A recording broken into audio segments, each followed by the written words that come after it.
Well, I actually got eye poked twice in the fight. First one wasn't too bad. He got warned for it. The second one, obviously, Cyril Gann tried to make my head a bowling ball with the double eye poke knuckle deep in both. Here's what only Tom knows about that night. Could he see? Was he faking it? Could he have kept going? The answers sit locked in his head, and nobody else gets to know the truth. Well, listen, I didn't continue. I'll tell you why I didn't continue. Because I'm not a dummy. Like, I'm not going to go out there and fight one of the best strikers in the world if I can't see. With double vision. With any eye. Look, I know, as an MMA fighter, look, things are going to happen in the fight that compromise you. Dana White just dropped his latest update on Tom Aspinall, and it's exactly what you'd expect. The UFC wants to run back Aspinall versus Cyril Gane the moment Aspinall gets cleared from this eye mess. The heavyweight champ is still stuck on the sidelines, can't get medical clearance, and surgery is coming down the pipeline. Let me break down everything Dana just said about this whole Aspinall disaster. We put the doctor's reports out recently. Yes. Which has been a bit of a whirlwind, to be honest with you, because I know there's a lot of haters out there. What went down with that eye poke created the biggest mess we've seen in heavyweight history recently. Just like that, everything exploded. Dana White dropped a bombshell decision that's got the entire MMA world losing their minds, and Tom Aspinall sits right in the middle of a storm that could define everything about his legacy moving forward. I got a double eye gouge, so it wasn't even like an eye poke, it was like an eye gouge. So both eyes, so the left eye, my left eye, the left eye looked worse, but the right eye is the one that had the most damage. The heavyweight championship belt, the biggest prize you can win in combat sports, got ripped away from the guy who waited longer than anybody to finally earn it. Let me take you back to October 25th, 2025, when Aspinall walked into that arena in Abu Dhabi, ready to make his first defense of the undisputed UFC heavyweight title against former interim champ Cyril Gane. So they don't really know when I'm going to be back at the moment. I'm still not even cleared to train or do anything. They're talking about doing surgery on both eyes. They're talking about injection. I have to get an injection in the eyeball soon. Jeez. So I'm not looking forward to that. So this marked fight number 19 for Aspinall's pro career overall. UFC 31 was absolutely electric that night. More than 18,000 people packed that place, expecting an absolute war between two of the most dangerous heavyweights walking the planet. This was supposed to be Aspinall's moment to shine, when he'd shut up everyone who said he didn't deserve that crown since he never actually beat Jon Jones face to face. How did that sit with you? I was very disappointed. Yeah, very disappointed. Do you think the way that was phrased led to some of the criticism afterwards? In other words, if he would have come up and said, poked in the eye, illegal, couldn't see, couldn't continue, serious injury, etc., people would have laid off. They would have taken cues from him. They bumped Aspinall up to Undisputed Champ back in June 2025, after Jones walked away from the sport, and he picked Gane as his first big test for this high-stakes defense. The betting odds had Gane as a massive underdog at plus 280, while Aspinall came in as the heavy favorite at minus. Everyone built this up as two elite strikers going to war, with Aspinall looking to cement his place in history after those lightning-fast knockouts in his previous title fights. Training again. Look, it's not up to me. It's up to the doctors. At the minute, I ain't allowed to do nothing, so I'm just following advice at the moment. What's next? What's next for me right now is there's talk of surgery on the eyes. We've got to see how it goes over the next few weeks. The British knockout artist had been electrifying crowds with devastating finishes left and right, and most people figured Gane was just going to be another highlight reel victim. Round 1 kicked off with Aspinall moving forward, throwing leg kicks and jabs, connecting with a clean low kick that actually made Gane stumble for a second. Gane fired back with some crisp boxing, landing a solid right hand and working the body, looking way sharper than anyone expected. Well, look, if you were sidelined from doing your job for like 15 months, not allowed to do anything, you train your off for 6 months for a fight, then to get double eye pokes, be left with no vision for nearly 6 weeks because of an illegal move, How do you think I feel? Not feeling fantastic, am I? Nothing crazy happened in those early moments, but Aspinall was controlling the center and dictating where the fight happened. Both guys were still figuring each other out, finding their distance, and you could feel the crowd getting ready for something special. The heavyweight division had been waiting forever for this exact moment. Then everything went completely sideways. At exactly 4 minutes and 35 seconds, while Aspinall was throwing another low kick, Gane shot out a jab that accidentally went straight into both of Aspinall's eyes. Deep. Aspinall dropped to the mat immediately, grabbing his face and clearly in serious pain. Referee Jason Herzog stopped everything, brought the doctor over, and called off the fight after Aspinall said his vision was messed up and he was in extreme pain. The crowd started booing like crazy, frustrated that it ended so early. They ruled it a no contest because of that accidental double eye poke. Just like that, everything Aspinall had been working toward disappeared into controversy and confusion. You can't understate how serious this actually was. This wasn't some minor scratch or inconvenience. They had to stretch Aspinall out and take him to the hospital right there on site. Right after it happened, Gane kept apologizing and saying he didn't mean to do it. Nobody got fined for it, but the whole thing brought back all those arguments about UFC glove design and preventing eye pokes that the MMA community had been having for years. What Dana White said at the press conference afterward set up this whole crisis and destroyed the relationship between champion and organization. White stood in front of all those reporters and said things that would mess up his relationship with Aspinall for weeks. He called the no contest a pain in the ass for the promotion and claimed there was no actual damage to the eye. He made it sound like the stoppage was Aspinall's choice instead of a medical necessity, creating a story that would absolutely destroy the champion's reputation. White literally said, and I quote, "He had Tom bloodied up and Tom didn't want to continue in the fight." Those words hit the fighting community like a bomb. The message was crystal clear and absolutely brutal. Tom Aspinall, the heavyweight champion, who had waited over 18 months for his shot at undisputed glory, was now being painted as someone who just chose not to fight through some adversity. In a sport where being tough is everything and warriors are supposed to battle through anything, Dana White basically questioned whether Aspinall had the heart of a real champion. But nobody knew how bad Aspinall's injuries actually were. The medical situation was way more serious than anyone in that press room understood. On November 30th, 2025, Aspinall went public with his official medical report on Instagram, giving everyone the first real details about what was wrong with him. This came while fans were criticizing him and Dana White was questioning how bad it really was, so he wanted to prove why he couldn't keep fighting. The main diagnosis was bilateral traumatic Brown syndrome, which is this super rare condition that happens when trauma hits the eye's superior oblique tendon trochlear complex. This almost never happens in combat sports. You usually only see it in really severe orbital injuries, and having it in both eyes makes it even more rare. Brown syndrome messes with vertical eye movement, causing misalignment and visual problems that make normal daily activities nearly impossible, let alone fighting elite opponents professionally. Advanced imaging showed orbital soft tissue trauma and a small fracture in the right medial orbital wall. This wasn't something a fighter could just tough out with pure willpower. This was a career-threatening injury that left one of the most dominant heavyweights unable to see properly. Aspinall was dealing with constant double vision, restricted eye movement, blurred vision with severe light sensitivity, and major visual field loss. He couldn't get cleared for combat sports, and surgery was looking like a real possibility. Even with all this medical proof, Dana White stuck to his position, and that's when the relationship between president and champion broke down completely. The question Aspinall asked got to the core of fighter safety in the UFC. Why should any fighter risk permanent damage to their vision because of something illegal their opponent did? Why should the victim of a foul get painted as the bad guy for protecting their own health and career? These were questions the organization had never really answered properly. On December 2nd, 2025, when Aspinall went on the Ariel Helwani show, he revealed that White hadn't contacted him personally since the fight. 6 weeks later, despite publicly talking about his health, White still hadn't reached out. Aspinall confirmed he has no relationship with Dana White and only deals with Hunter Campbell now. He didn't get a single text or DM wishing him well. Not once.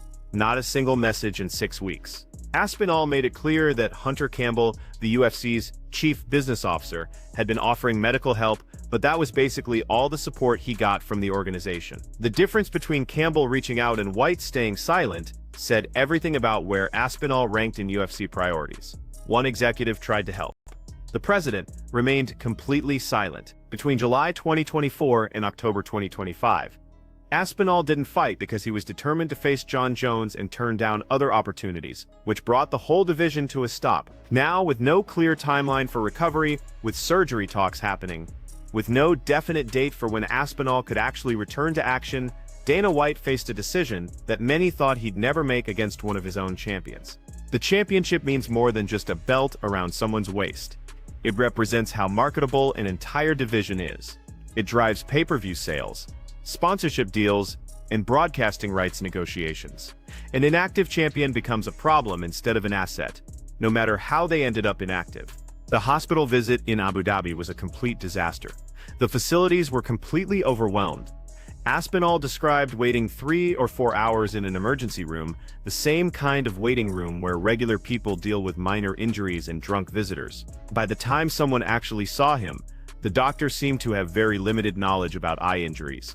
The whole experience was, in Aspinall's words, a complete waste of time.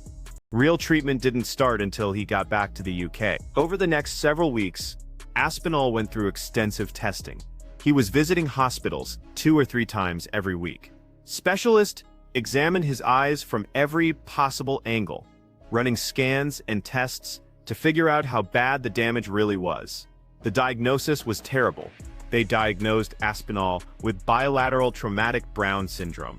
This rare condition affects the muscles that control how your eyes move, specifically the superior oblique muscle and tendon complex. What happens is you get restricted upward movement of the eye, constant double vision, reduced mobility, and visual field loss. In really bad cases, the condition can cause long-term problems that need surgical intervention. This injury wasn't your typical eye poke. Gaines' fingers had gouged deep into both of Aspinall's eyes at the same time. The force was strong enough to damage the delicate muscles around the eyeballs. Aspinall insisted on calling it a double eye gouge instead of a poke. That distinction mattered to him. In late November 2025, Aspinall made a decision that surprised a lot of people. He released his medical documents to the public. The champion felt like he had to prove that his injury was actually real. Social media had been brutal to him. Critics were saying he quit, that he was faking it, that he was exaggerating everything. Aspinall decided the only way to shut them up was with hard evidence. During his interview on the Ariel Helwani show in early December, Aspinall went straight at the doubters. His frustration was obvious from the beginning. The situation was completely insane to Aspinall. He had spent weeks in hospitals, going through tests, and wondering about his vision. Then he released medical proof of what was wrong with him. The response from some parts of the internet was that he was crying about it, that he was milking the situation, that he was going on a media tour for sympathy. You could understand why Aspinall was so frustrated. He had done everything the right way. He fought, he got fouled. He stopped because he couldn't see. He got medical treatment.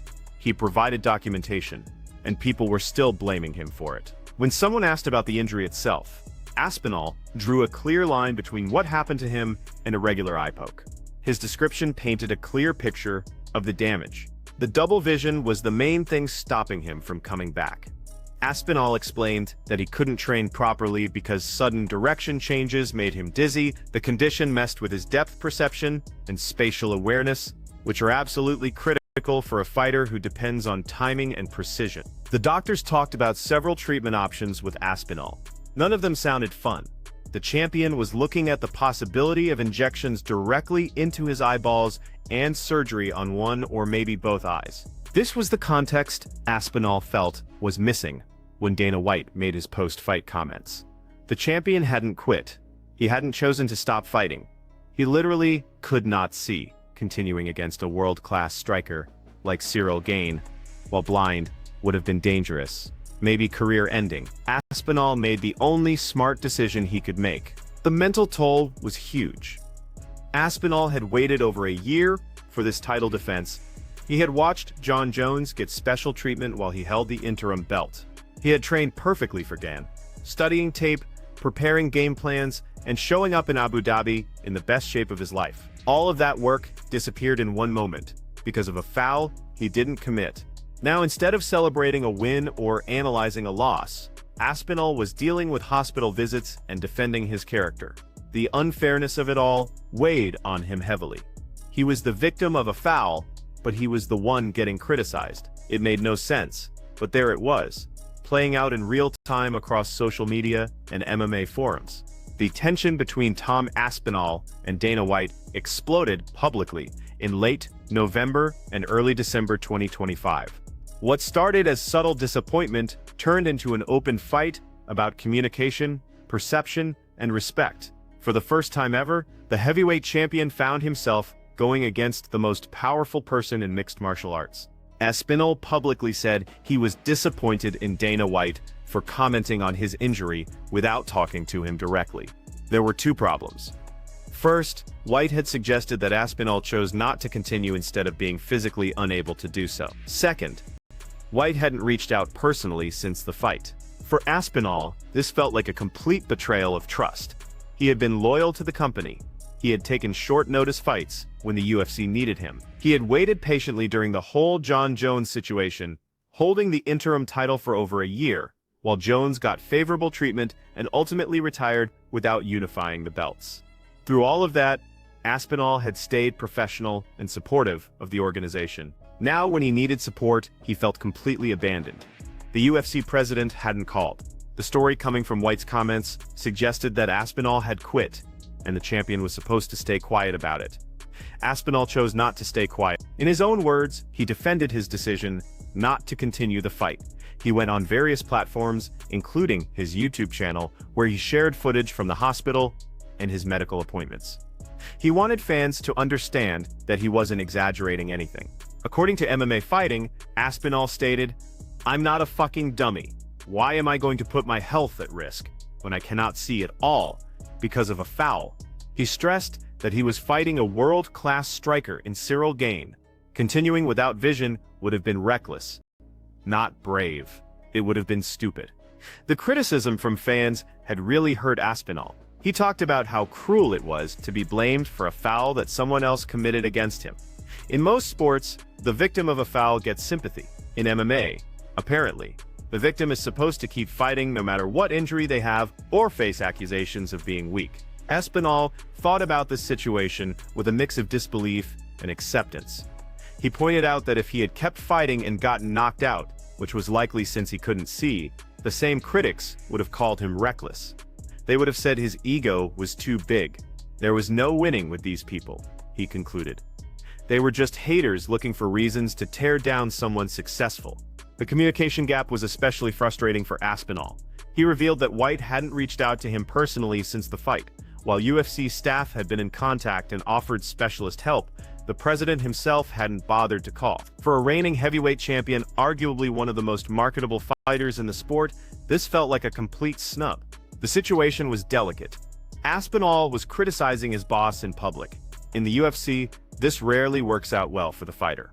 The promotion has historically had enormous power over its athletes, controlling matchmaking, promotion, and some observers, including former champion Henry Cejudo, warned Aspinall against escalating things with White. Others felt Aspinall was completely right to speak up. What made the situation different was that Aspinall wasn't asking for money or a new contract. He wasn't trying to negotiate better terms. He simply wanted recognition that his injury was real and that his decision to stop fighting was justified. It was about respect, not business. The heavyweight division was now stuck in limbo. No timeline existed for Aspinall's return. The rematch with Gane couldn't be scheduled, and the champion and UFC president were publicly fighting. For a division already starved of activity after the Jon Jones era, this was a complete nightmare scenario. During this whole period, Aspinall also thought about what the experience had taught him, about fame and success. He had been a beloved figure during his rise through the UFC ranks. People appreciated his knockout power, his humble attitude, and his willingness to fight anyone. The Jon Jones situation had made him even more sympathetic.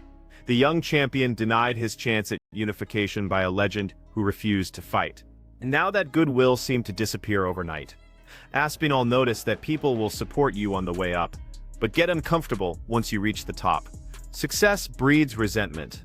Some fans, he believed, just wanted to tear down successful people to feel better about their own lives. The eye poke controversy had given those people an opening, and they used it ruthlessly. Despite all the negativity, Aspinall kept perspective. He reminded himself and his critics of what he'd accomplished. He held the UFC heavyweight title. He held the record for the shortest average fight time in UFC heavyweight history. He had knocked out Curtis Blades for revenge, demolished Sergey Pavlovich for the interim title, and proved himself against every challenger. Those achievements couldn't be taken away by internet critics with fake profiles and too much time on their hands. To really understand how massive this situation became, we need to look at the year of frustration that led up to the UFC 3021 disaster. This relationship had been falling apart long before the eye poke controversy. Aspinall won the interim heavyweight title in November 2023, but waited over 18 months for a unification fight with Jon Jones, who came back from injury to defend against Stipe Miocic at UFC 309 in November 2020. White's reluctance to strip Jones led to accusations of favoritism, with Aspinall publicly calling out the delay multiple times. This wasn't a champion sitting around waiting for his opportunity. This was a fighter who repeatedly made himself available, who took fights on short notice to prove his worth, who served as the backup fighter when the organization needed him. But the unification fight never happened because Dana White protected Jon Jones at every turn, prioritizing the legacy of one fighter over the career progression of another. On June 17, 2025, White gave Jones a deadline. He told Jim Rome that the UFC would resolve the situation in weeks or move on without Jones versus Aspinall. The clock was finally ticking on a situation that had paralyzed the heavyweight division for way too long. Fans were excited about finally getting resolution. Just 4 days later, on June 20th, 2025, at the UFC Baku post-fight press conference, White announced Jones's retirement via phone call, upgrading Aspinall to undisputed champion. White expressed regret, but promised to make it up to Aspinall financially. The message was clear. Aspinall had been wronged by how the organization handled the situation. By September 2025, Jon Jones himself admitted the damage he had caused. Jones said he was wrong in the whole situation, and wanted a face-to-face apology from White. White accepted, but banned Jones from the UFC's White House event, citing trust issues. White told Jones the exclusion came from stretching trust during the Aspinall drama. Even the greatest heavyweight in UFC history faced consequences for scheduling problems. The message was clear. Dana White valued reliability above everything else, and fighters who created complications would face consequences regardless of their status. If Jones got punished for voluntary delays, what would happen to a champion whose injury kept the heavyweight division frozen indefinitely? UFC 31 fallout created an impossible situation for the organization. Aspinall's first undisputed defense ended suddenly after Gaines' double eye poke caused orbital trauma and Brown syndrome. Aspinall prioritized his vision over continuing, drawing fan backlash, and White's pointed remarks several reports later confirmed how serious the injury was. White's post-fight comments created a story that stuck to Aspinall like glue. The phrase, "Tom didn't want to continue," became a weapon used by critics and casual fans who questioned the champion's toughness. The damage to his reputation was immediate and severe. In a November 30 interview, White addressed the backlash. He said nobody was blaming Aspinall for not being able to continue after getting poked in the eye. He pushed for stricter penalties, but confirmed Aspinall versus Gaines 2 was the priority as soon as possible. Potentially early 2026, once Aspinall got cleared. But that commitment required a healthy champion who could actually compete. The champion had no timeline. Potential surgery was hanging over his recovery. The heavyweight division was paralyzed once again, this time not because of Jon Jones' games, but because of an injury from an illegal foul in a UFC cage. The bigger picture reveals a troubling pattern. This echoes White's history of problems with top heavyweights. raising questions about the UFC's fighter relations. Stipe Miocic felt undervalued by the organization. Despite his accomplishments, Francis Ngannou left entirely after disputes over money and treatment. Now, Aspinall found himself at odds with the boss in ways that seemed impossible to fix. Veteran referee Herb Dean confirmed that post-incident commission meetings have built momentum for stricter eye poke guidelines. Proposed changes include automatic point deductions for extended fingers and stricter enforcement guidelines. But while these discussions continued, Aspinall remained on the sidelines.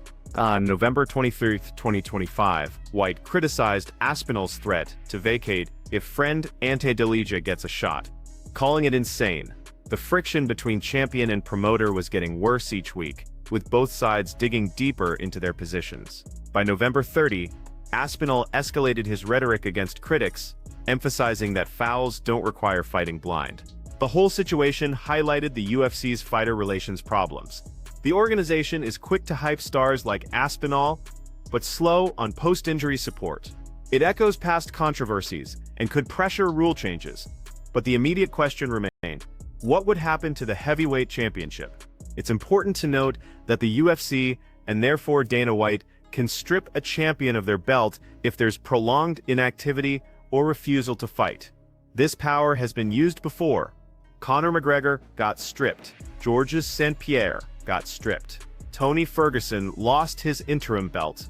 The precedent existed and had been applied to some of the biggest names in the sport. With the heavyweight division paralyzed, with no timeline for Aspinall's return, with the champion publicly criticizing the organization and its president, the stage was set for an explosive decision that would shake the foundation of the sport.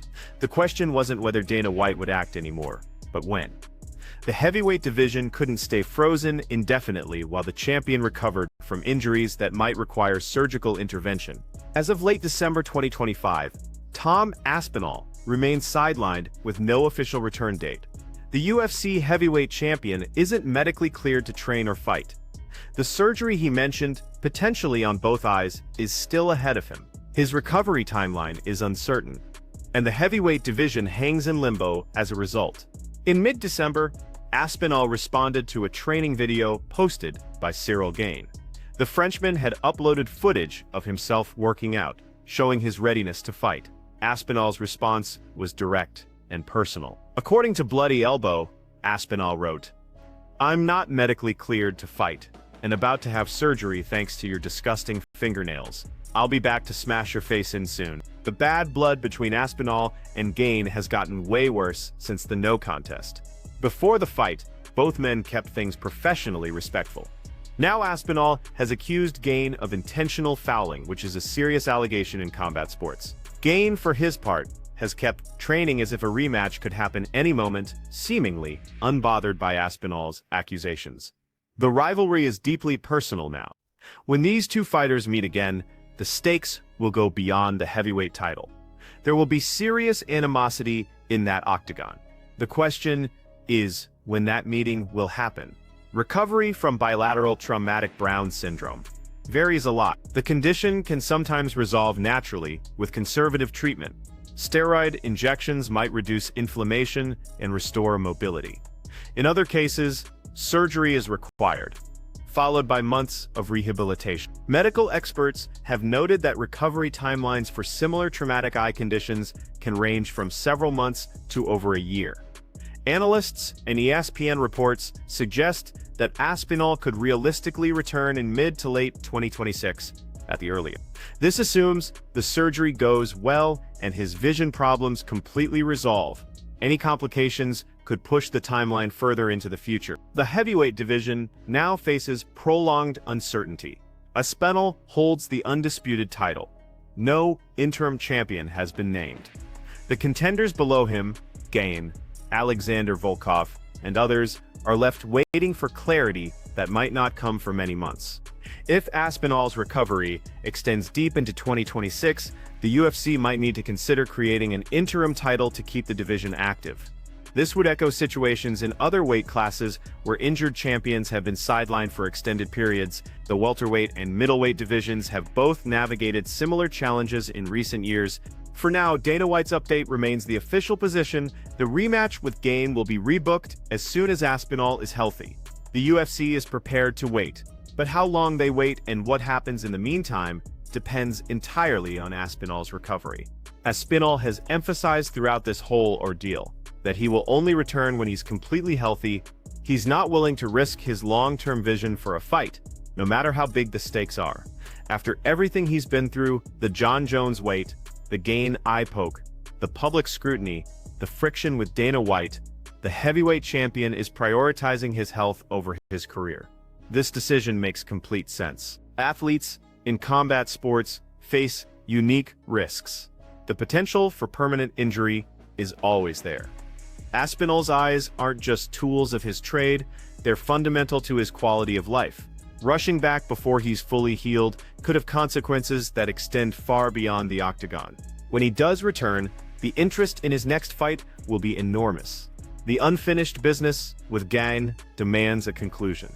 The MMA world wants to see these two heavyweights settle the score definitively, without fouls, without controversy. Aspinall will be determined to prove that he is, as he said himself, the heavyweight champion of the world.